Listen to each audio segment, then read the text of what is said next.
nós estamos como igreja avançando um pouco em uma série de mensagens.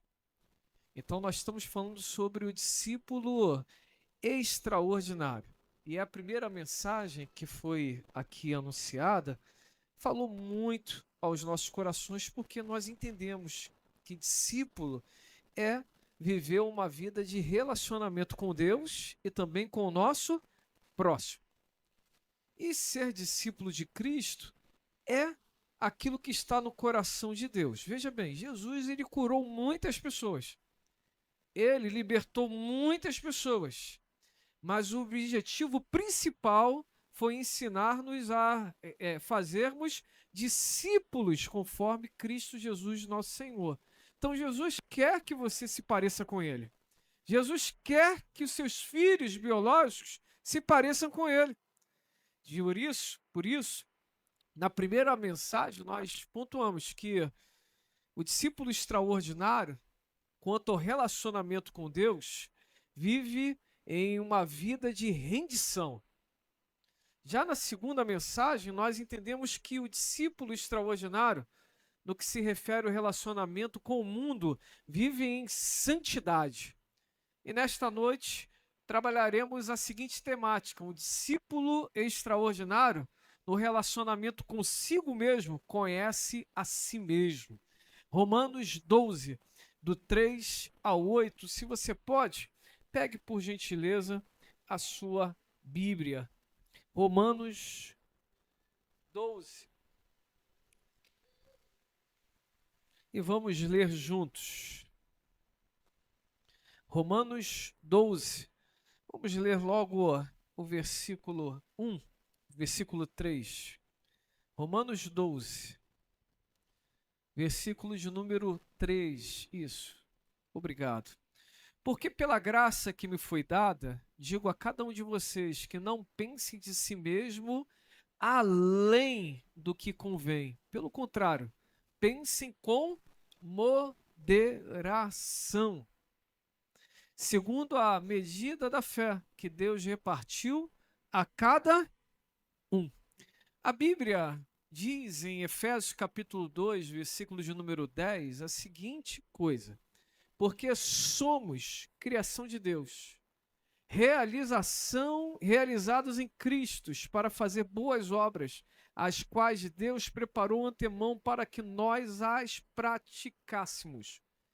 Tip Ingram, que é o escritor de um livro que nós estamos nos baseando para essa série de mensagens, diz o seguinte: até que você aprenda a lidar e a responder à forma como foi criado, você nunca vai descobrir o seu verdadeiro eu. Um dia, lendo o livro, que por sinal esse ano devemos fazer aqui na nossa casa de oração, o livro Uma Vida com Propósito, o autor deste livro, pastor Rick Warren, ele diz algo muito interessante. Quando você vai comprar algo, não adianta você dizer assim, eu sei usá-lo. Tem uns que há de convir que são tão fáceis, tão tranquilos, que você consegue usar, montar com facilidade. Mas veja bem, eu vou contar uma pequena história. Kiara estava um pouquinho maior e nós resolvemos que ela tinha chegado na idade de dormir na caminha dela sozinha. E eu, como em concordância com Mona Lisa já estava grávida do Brian naquela ocasião, nós resolvemos comprar uma cama da Fronze para Kiara. E aí eu corri atrás durante todo o dia e eu não queria esperar a cama chegar, então eu descobri onde comprava a cama e fui com Mona Lisa e trouxe a cama. Mas vocês sabem como eu sou. Então não bastava só ter a cama em casa. E há de convir que o montador também ia lá depois, porque o preço já estava envolvido. Mas eu queria que a minha filha dormisse naquele dia na cama da Fronze. E eu resolvi montar aquela cama.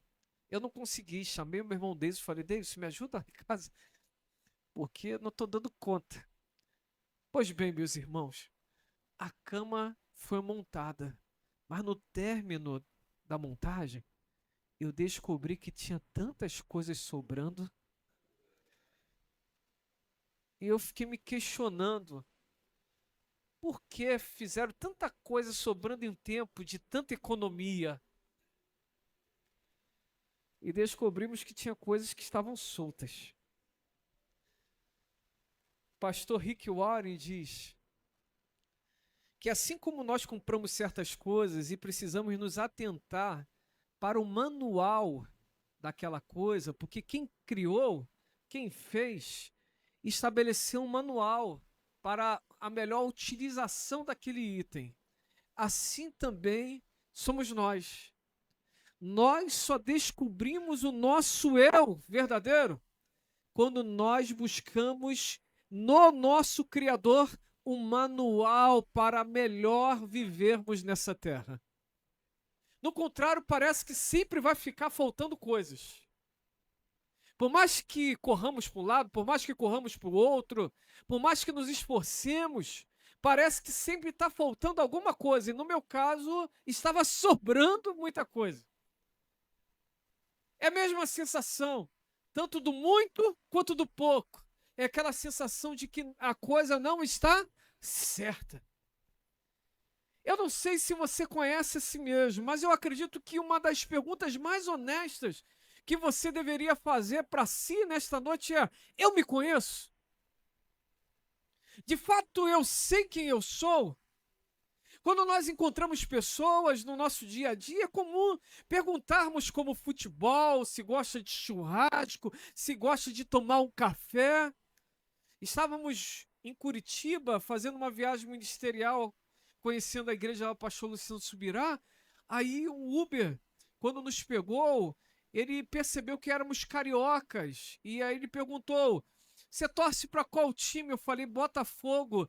Ele falou: eu não torço pelo Botafogo, mas eu gosto do Botafogo. Eu falei: mas por que você gosta do Botafogo? Ele não faz mal para ninguém. Eu fiquei com uma raiva daquele homem. É porque ele não tinha ainda vivido 2024. A história incrível do fogão. Fiquei com uma raiva daquele Uber. Mas é verdade que nós, está rindo, Nil? É verdade que todos nós abrimos conversas muito sinceras uns com os outros. Como você está? Mas eu acredito que antes mesmo de estabelecermos uma conversa com o outro, deveríamos olhar para o espelho e perguntarmos-nos: e aí, e você, como está? Quem você é de verdade? Qual é o seu propósito em Deus? Eu acredito que uma pergunta como essa, quem eu sou, como eu estou, desperta algumas outras coisas, como, por exemplo, a que lugar eu pertenço? Perceberam que existem muitas pessoas que, mesmo na sua própria casa, não se sentem pertencentes àquela localidade, àquela realidade, àquela família? Quantos adolescentes estão vivendo como se não pertencessem a algum meio, alguma família biológica, alguma realidade? Quantos adultos, chegando em determinado momento, olham para si e tudo aquilo que já viveram e falam: parece que eu não me encaixo neste lugar.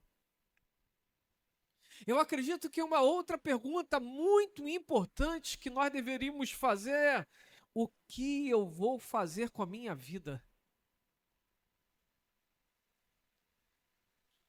O que eu vou fazer com a minha vida? Tem coisas que, por mais que você tenha um bom pai, uma boa mãe, por mais que você tenha bons amigos, por mais que você tenha bons conselheiros, por mais que você tenha um pastor, uma pastora, mas são perguntas muito pessoais, são muito particulares, são muito próprias. Quem é você ou quem sou eu aponta para a minha identidade. Quem sou eu quando as pessoas não estão me vendo? Quem sou eu quando estou sozinho? Ou quem sou eu quando me veem? Porque se vai de um extremo para o outro, pode ir de um extremo para o outro. Exemplo, tem pessoas que, quando estão no meio do povo, são incríveis, mas quando estão em uma quantidade menor, são terríveis, são brutas, são ignorantes. E já tem outras pessoas que são ignorantes, mas quando estão com os outros são anjos. Tem uma música antiga, bem antiga, da Rádio Melodia, que a criança falava com o pai: eu quero morar aqui na igreja. Porque aqui você não grita, aqui você não briga, aqui você não reclama. Aqui você é uma bênção, aleluia. Mas lá em casa,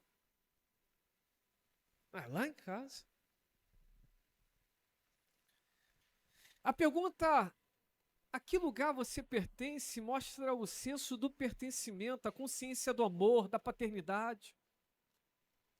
Existem pessoas que, por causa de pensamentos, ideologias, estão se isolando.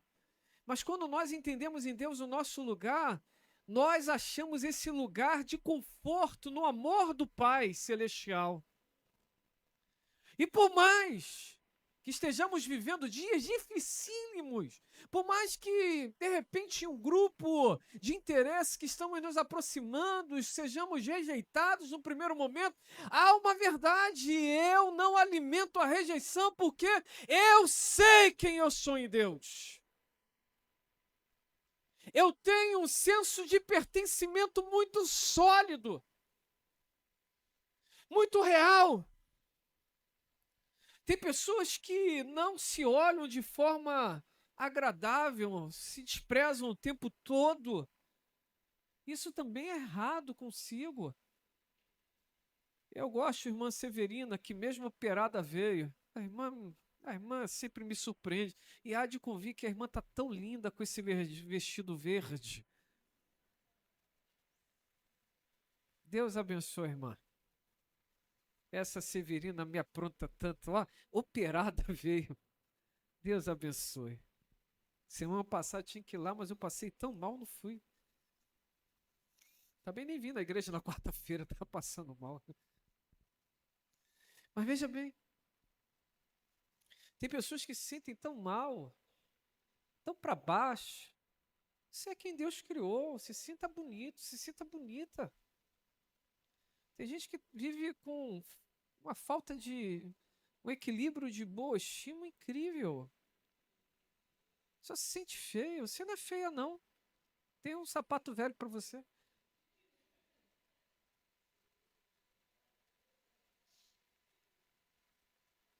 Você pode estar mal cuidado, maltratado. Feio não.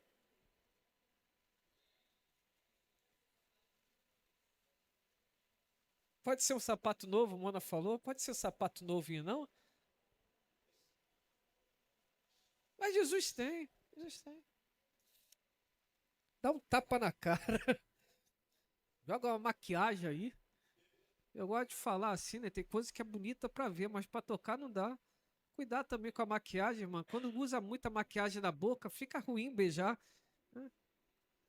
De repente você tá querendo conquistar alguém, fica ruim, até dar um beijinho às vezes. Né? Vai beijar, sente gosto de maquiagem. Não é bom isso, não é bom. Não é bom. Tá rindo, Ricão? Só Jesus, né? Mona, a Mona às vezes vira Lady Kate. Eu falo: garota, tu tá tão grata. Tá cheio do ouro, cheio de produções. Aí naquele dia só vai pras fotos, porque pra beijar não dá, filho. Mas várias fotos bonitas, aleluia. Esquenta a cabeça não, o negócio é ser feliz. Tenha o seu lugar em Deus bem resolvido. Você é filho amado de Deus, você é filha amada. Nunca se esqueçam disso. Você é filho amado, você pertence a uma família biológica e espiritual. Você tem um propósito de vida.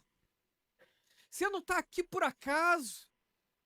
Deus não te colocou aqui para ficar sofrendo o tempo todo, mas pode ser que você precise conhecer a si mesmo e entender qual é o propósito de Deus na sua vida. Tem gente que está perdendo tempo batendo em tantas portas, quando na verdade deveria bater na porta dos céus e dizer: Pai, qual é o teu propósito na minha vida? Estou dando muito muitas voltas, estão batendo em vários lugares. Eu gosto de estudar. Mona sabe que eu gosto de estudar. Mas você tem que estudar com propósito. Tem gente que depois, já desenvolvido, já fez alguma coisa, fica vivendo estudo, fala, e aí, vai aplicar quando isso que você está aprendendo? Que a vida não é só armazém, vida também é produção. É pegar, aprender e aplicar. Mas há de convir que também existe outro extremo. Tem gente que não quer nada também. E tem que se atentar com algumas necessidades, porque a vida pede isso. Por isso, meus irmãos, eu acredito em algumas coisas e me permita em 3 verdades pontuá-las. Primeiro, para eu viver de uma forma em conhecer a mim mesmo, em primeiro lugar, eu preciso desenvolver um olhar honesto. Primeira verdade, desenvolva um olhar honesto. Romanos capítulo 12, versículo de número 3 diz: pois pela graça que me foi dada, digo a todos vocês, ninguém tenha de si mesmo um conceito mais elevado do que deve ter, mas pelo contrário, tenha um conceito equilibrado, de acordo com a medida da fé que Deus lhe concedeu. Uma visão equilibrada de si mesmo nos faz não pensarmos mais do que somos, porque isso é sentimento de superioridade. Vocês já trataram com pessoas assim? É horrível. Sabe tudo. É melhor do que todo mundo. Você se esforça em fazer, mas quando a pessoa fala, ainda fala assim no teu rosto. Que coisa... Vou ter que contar essa. Vou contar, não sou baú, vou falar tudo. Um dia, estava numa obra, eu cheio de poeira na cara, e aí Mona Lisa também. Aí uma pessoa chegou para nos ajudar, e ela olhou para aquilo que eu estava fazendo e falou: quem fez essa porcaria? Eu fiquei tão envergonhado na hora. Aí eu assumi assim, com muita vergonha. Falei assim, por que está ruim? Foi eu que fiz. Olha que coisa terrível, muito ruim. Mas me botou tão para baixo que eu fiquei deprimido naquele dia. E eu olhava aquilo ali e eu falava, mas não está tão ruim desse jeito. E tudo que ele botava a mão, que não foi ele que começou, ele falava mal. Até que então eu entendi uma coisa. Para algumas pessoas só é bom aquilo que elas fazem. Não significa dizer que você fez mal aquilo. É porque tem pessoas que parecem que se sentem superiores a tudo e a todos. Lidar com gente assim é muito ruim. Ser uma pessoa assim é muito ruim. E se você é desse jeito, olha o que o versículo diz: ninguém tenha um conceito acima, mais elevado do que deve ter. Acabamos de ler na Bíblia. O fato de sabermos fazer não significa dizer que temos que diminuir o outro, mas precisamos ajudá-la. O sentido de se conhecer a si mesmo é ter um olhar honesto e perceber, eu tenho um sentimento superior ou de superioridade, ou no outro contrário, no outro extremo, ou eu tenho sentimento de inferioridade, porque tem gente que pensa menos do que é. E o que a Bíblia está dizendo é, tenha um olhar honesto do que você é, de quem você é. Tem gente que basta, eu vou para a praia hoje, o tempo amanheceu nublado. Só porque eu falei que ia para a praia, até parece que Deus vai botar o tempo nublado por causa de você. Dá agonia às vezes lá, não, pastor, meu pastor, dá agonia às vezes lá. Tem gente que tem uma baixa estima terrível. Eu gosto de dizer assim com muito amor: vai no seu banheiro, olha para o seu espelho e diz assim: ei, você que está aí, acorda para a vida, dá uns 3 tapas na cara e fala: se levanta, vai para cima.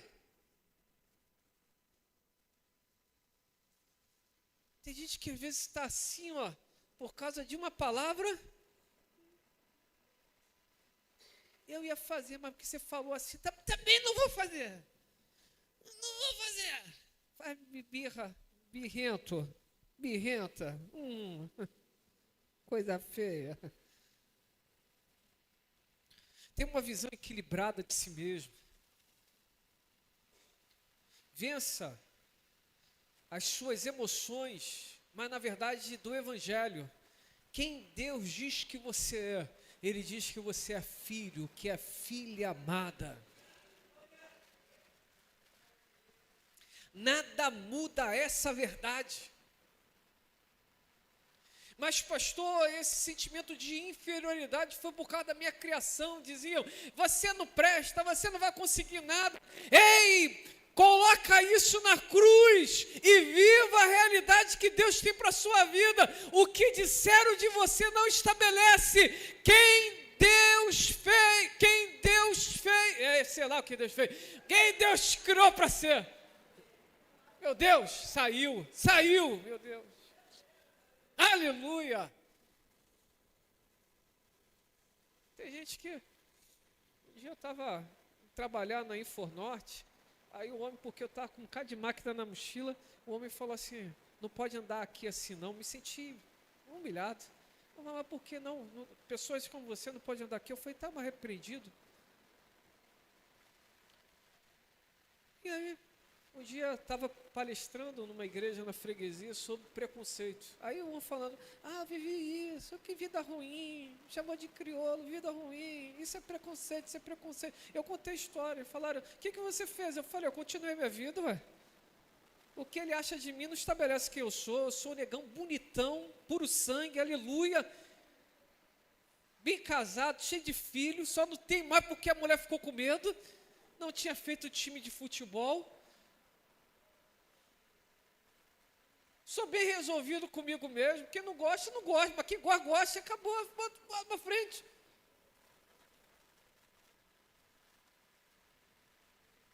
Olha, adolescentes e jovens. Eu estou com medo. Se vocês estiverem no Zap falando que estão na música, vocês não estão na música não, por favor, tá? Larga celular, por gentileza. Foca aqui comigo.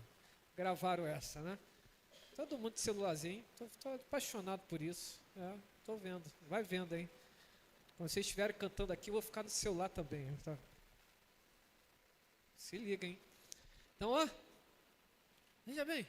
Botafogo não está jogando, Flamengo não está jogando. Mas vê bem. Até esqueci onde estava. Desequilibraram eles. A nossa vida, ela de fato precisa ter um equilíbrio. Nós precisamos ter um olhar honesto. Não é pensar que somos muita coisa, mas é pensar quem somos em Deus. Existem pessoas que estão mais preocupadas em preservar como as pessoas vão olhar. Eu estava na praia com Mona Lisa e com as crianças, e esse dia foi incrível, porque Kiara tomou caixote, Brian foi lá no meio da praia do Leblon. Foi terrível aquele dia, mas foi bom demais. Até hoje eu lembro daquele dia. Mas tinha uma mulher que estava sentada, e é uma mulher toda produzida. E aí ela levantou, né, Mona Lisa? Terrível aquilo. Aí eu não tinha visto, e a Mona ficou vermelho o rosto dela, e ela começou a sorrir. Eu falei, tá sorrindo por quê? Ela falou, olha ali. Aí quando eu olhei, a nádega da mulher estava amassada. Eu falei, mas como é isso? Eu ainda não tinha visto isso. O local onde ela estava sentada, quando ela levantou, ficou amassado. Eu falei, e a Mona sorrindo. Aí eu falei, eu estava de óculos, eu falei, deixa. Estou vendo direito isso? Aí a Mona, eu falei isso que investiu um dinheirão, mas parece que não ficou bom o negócio. Tem gente que parece que querem fazer algo bonito para os outros, mas que perde a sua real natureza. Eu não tenho dificuldade de ninguém esticar o rosto, botar cabelo, estou precisando. Fazer unha, fazer lábios, não tenho dificuldade com isso. Mas a essência da vida não é ser bonito para o outro, é ser quem somos em Deus. Eu estou amando a idade que eu estou, 40 anos. Eu fico pensando como serei ao envelhecer. Com certeza, um velhinho bonito. E botafoguense. Mas para algumas pessoas que nós vamos visitar, às vezes quando elas sorriem, elas não têm nem mais a afeição do rosto, porque já não tem o sorriso, porque está tudo ali engessado. Não existe pecado em intervenções. Mas quando muda quem somos em Deus, não tem a ver se está nos fazendo bem, mas tem a ver o como nós queremos que os outros nos olhem. Eles precisam nos olhar na beleza do que a Bíblia diz nas cães brancas, que é da maturidade. Existe beleza também na velhice.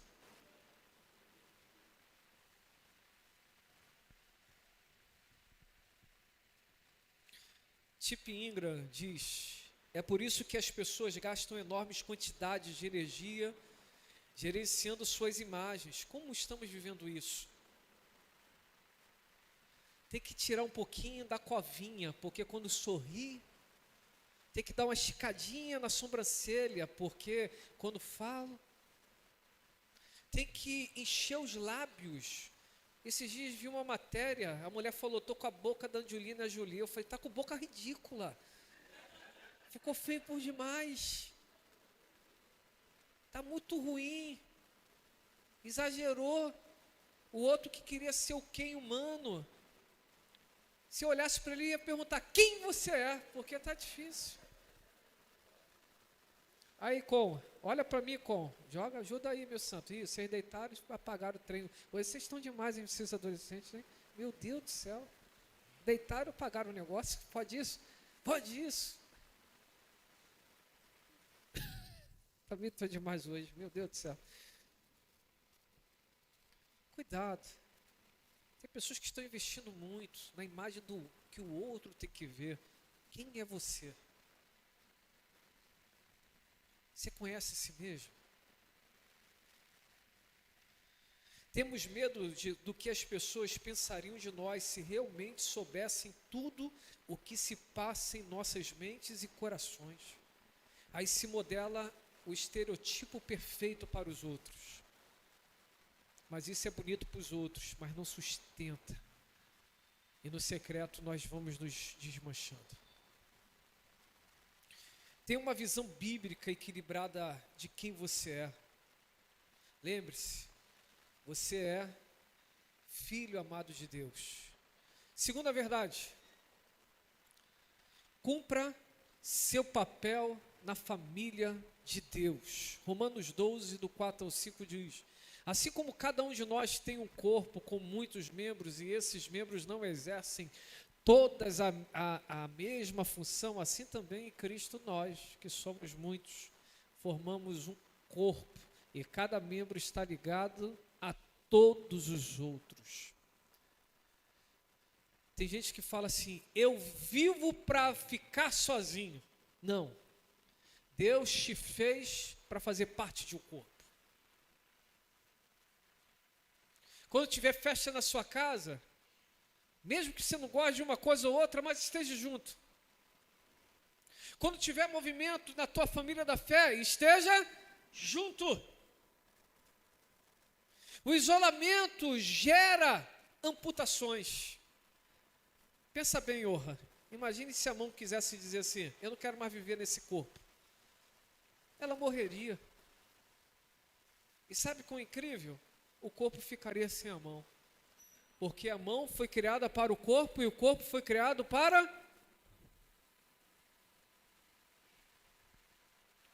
Veja bem, quando nós nos inserimos na família de Deus e cumprimos o nosso papel, Nós deixamos de lado as comparações e as competições, mas aquele ali é melhor, aquela realidade é melhor.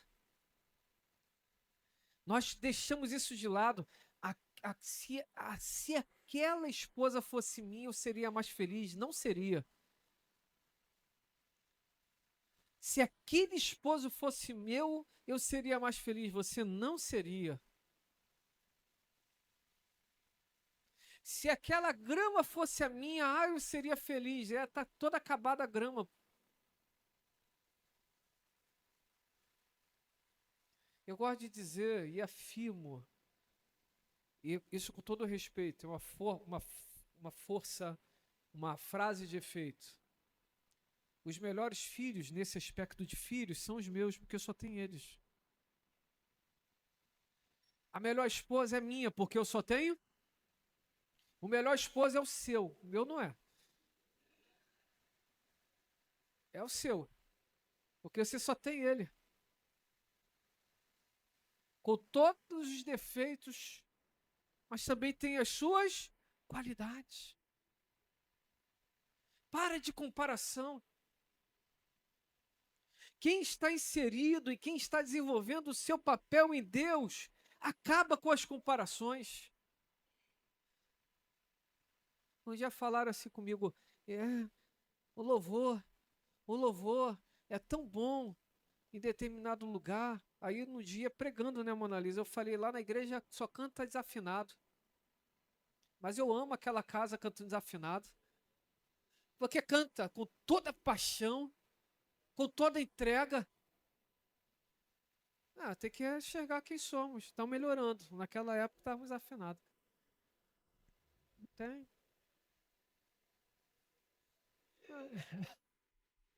Henricão tá rindo, Henricão. Sei o que está acontecendo contigo hoje, Henricão. Eu amo a minha casa de oração. Qual a melhor banda? É da minha casa de oração, é? Que me suporta, canta com a gente, faz a igreja cantar, sorrir, dançar. Meu Deus, traz o céu para a terra. E o que falta? A gente vai alcançando lá, em nome de Jesus. Uma hora vai dar tudo bom, mas quando ficar perfeito, uma certeza eu tenho. Em vez de cantar na Bíblia, vocês vão cantar no céu. Então veja, meu pastor, a melhor igreja é a sua. Eu sei que vocês estão para abrir mais um local. O melhor lugar vai ser aquele lá, em nome de Jesus. A melhor família é sua. O melhor pregador das galáxias. Com todo respeito aqui, vou falar igual a Mara, com todo respeito. Eu adoro ver Ivone pregar aqui. Um dia ela falou, pastor, mas não sei nem pregar. Eu falei, não importa, mas você prega com tanta força, aleluia! Quando Ivone pega esse microfone, meu Deus, aleluia! Tremo todo, Jesus Nazareno. Vai no poder, aleluia. Cheio de Deus, misericórdia não é de Deus, Ivone, aleluia. O que você tem, eu não tenho. E assim, a igreja vai sendo edificada. Porque se todo mundo fosse a mesma coisa, seria muito chato. Muito chato. Cada um tem um jeito, tem uma forma. Cumpra o seu papel na família. Largue a comparação, largue a competição, largue os sentimentos de inadequação. Eu não estou de acordo com aquilo que querem. Tá sim. Larga o medo de intimidade. Tem gente que tem dificuldade de se abrir para os outros, de se aproximar. Larga esse medo. Eu já me machuquei, mas não vai machucar mais. Viva uma vida plena na sua fé.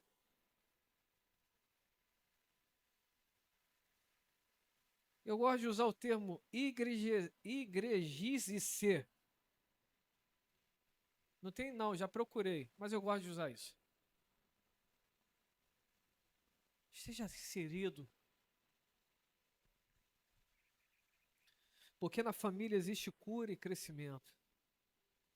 Existe propósito. Por isso, se eu quero conhecer a si mesmo, se queremos nos conhecer a nós mesmos, em terceiro lugar, descubra os seus dons espirituais.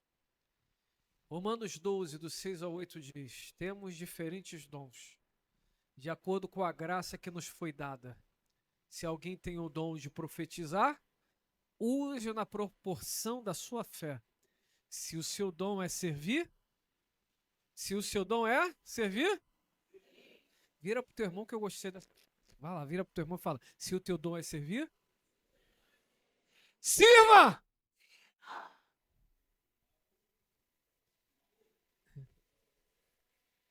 Se é ensinar, ensine.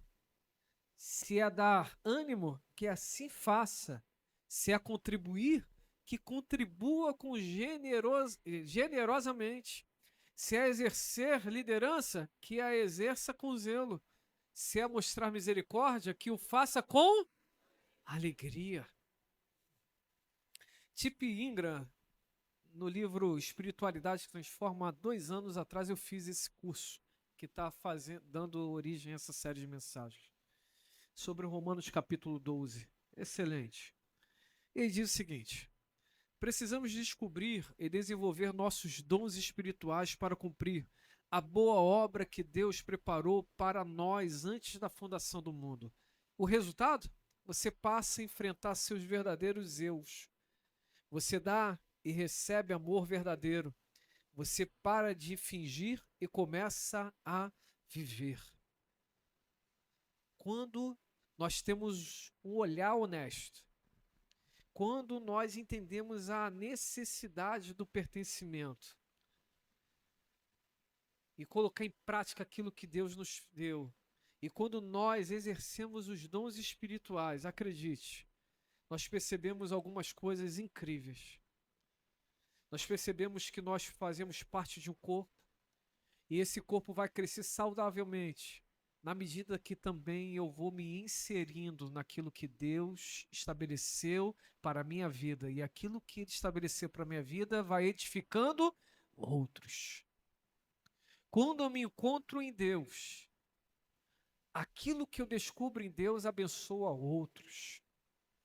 Fala assim comigo: quando eu me encontro em Deus, aquilo que eu descobri em Deus também abençoará outros. Quando nós exercemos aquilo que Deus nos deu, outras pessoas são abençoadas. Por isso, exercendo o seu dom, não enterre-o. Nós lemos aqui algumas coisas: se é servir, sirva. Se é contribuir, contribua. Se é liderar, lidere. Se é profetizar, profetize. Se é ensinar, ensine. Não enterre o seu dom. Se Deus te deu, é para se exercer. Não feche mais a sua boca. Se Deus te deu um dom de cantar, é porque alguém precisa ouvir a sua voz. E aquilo que Deus vai ministrar através. Se é pregar, pregue. Se é consolar, console. Se é ser orientador, conselheiro, que assim o seja. Se é cuidar das coisas do Senhor, cuide. Tem pessoas que nunca vão pregar neste lugar, não é porque eu impeço, é porque não é o dom delas, e elas entendem isso. Mas elas entendem bem quando elas estão desenvolvendo outras coisas que poucas pessoas veem, como está numa portaria, se o banheiro está limpo. Olha, tem uma galera que trabalha aqui e sabe os áudios que às vezes eu mando. E é assim mais ou menos. Se você está no serviço, chega primeiro que todo mundo. Não é assim? Primeiro lugar, você tem que ter sempre primeiro lugar. Primeiro lugar, chega primeiro. Segundo lugar, vê se está tudo ligado e se está tudo limpo. Terceiro lugar, vá no banheiro, nos banheiros. Se tiver com papel, tire. Se tiver com cheirinho, joga o cheiro. Porque a gente às vezes fica falando assim, mas tem que fazer isso tudo? Tem, porque às vezes o sentimento de cuidado é o que a pessoa precisa ter para receber a Cristo no seu coração. Às vezes é o que ela precisa.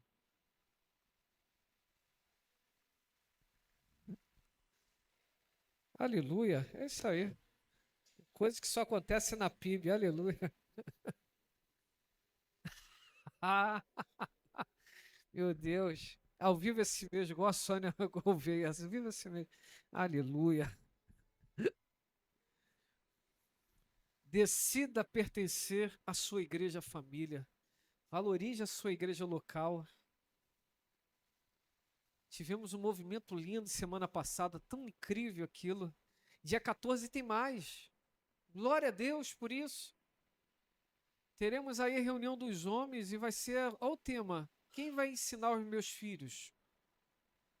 Se tem homem aqui, fala eu, é claro. Já estou dando a resposta. E as mulheres?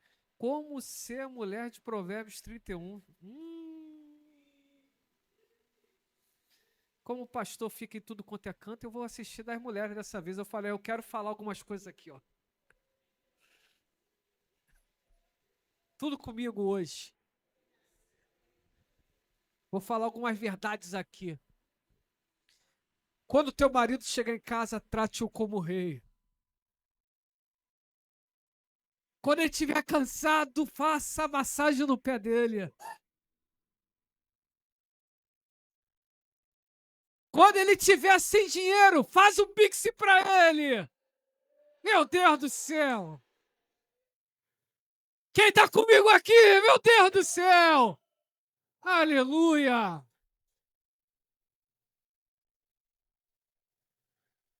Vou invadir a reunião das mulheres domingo que vem. Me esperem. Meu Deus do céu. Meu pai, é saído. Aleluia. Meu pai do céu. Vou estar nessa reunião das mulheres. Vai ser forte. Vai ser forte, meu Deus do céu. Vai ser forte lá a reunião. Mas vai ter também a melhor idade. Melhor idade também, ó. O legado dos avós. Não é ficar dando docinho toda hora pro teu neto, não, né? Mas dá também pros filhos, por favor. Isso é forte. Então, ó, decida pertencer à sua família biológica e da fé. 2. Encontre seus ministérios e sirva com amor. Eu gosto da frase assim, Josué, filho de Num, servo de... Quando eu era seminarista, eu tô igual aquele menino da bateria. Eu não era nada da casa do Senhor. Mas como Deus faz, agora eu sou baterista da igreja. E menino do meme, terrível aquilo. Aquele gordinho me faz sorrir demais. Fala, rapaz, Jesus me abençoou, agora eu sou baterista. Aleluia. Então, ó, quando eu não era nem seminarista dessa casa, eu ia pro pastorzão, o Benito falava assim, aí, ó, o que eu tenho para fazer aí? Ele falava, não tem nada não. Eu falei, mas eu quero fazer alguma coisa. Ele falou, não tem nada não. Ficava olhando a necessidade. Eu falei, já sei o que eu vou fazer. Ele falou, o quê? Eu sei. Quando não tinha homens aqui na igreja, eu falei, o que o senhor precisa? Eu não precisa nada não, ninguém. Fica tranquilo. Eu falei, então, os homens estão aí largados. Deixa eu liderar os homens. Ele falou assim, não é que eu estou precisando de alguém para liderar. Eu falei, pode deixar. Você vai fazer o quê? Eu não sei, mas vou fazer alguma coisa. Tem a mínima ideia o que eu vou fazer com os homens, mas sei que é uma necessidade. E deixa comigo que a bola vai rodar e vai fazer gol depois. Como apanhei aquela liderança dos homens.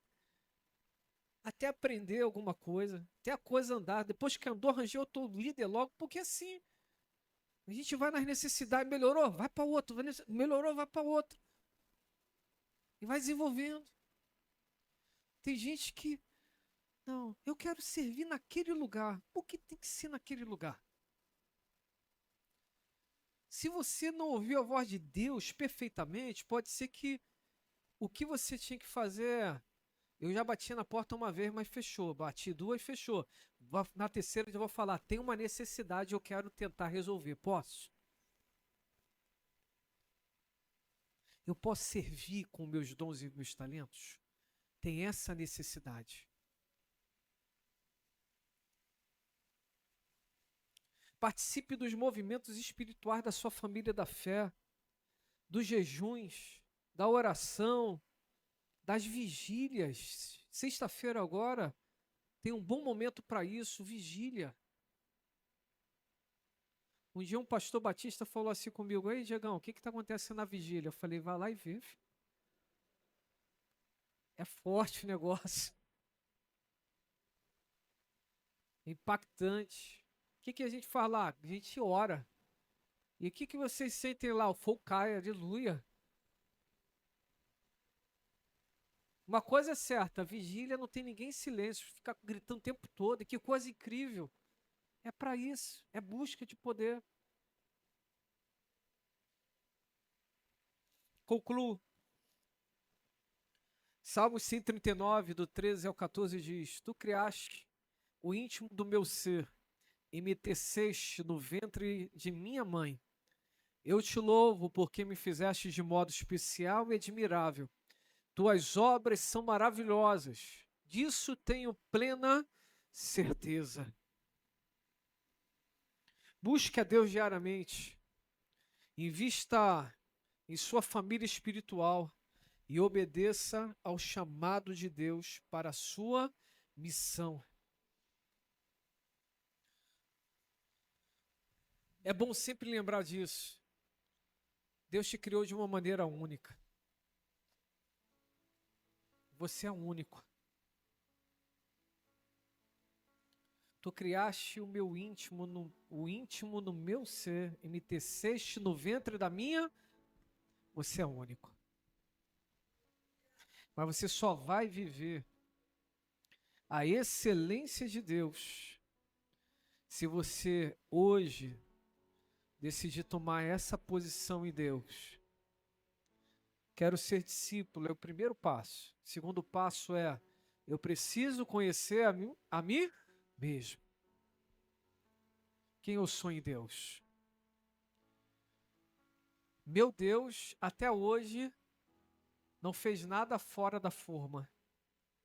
Tudo que ele fez é perfeito. Tudo que ele fez é perfeito. Você é perfeito nele. Mas você só vai se entender completo nele. Nele.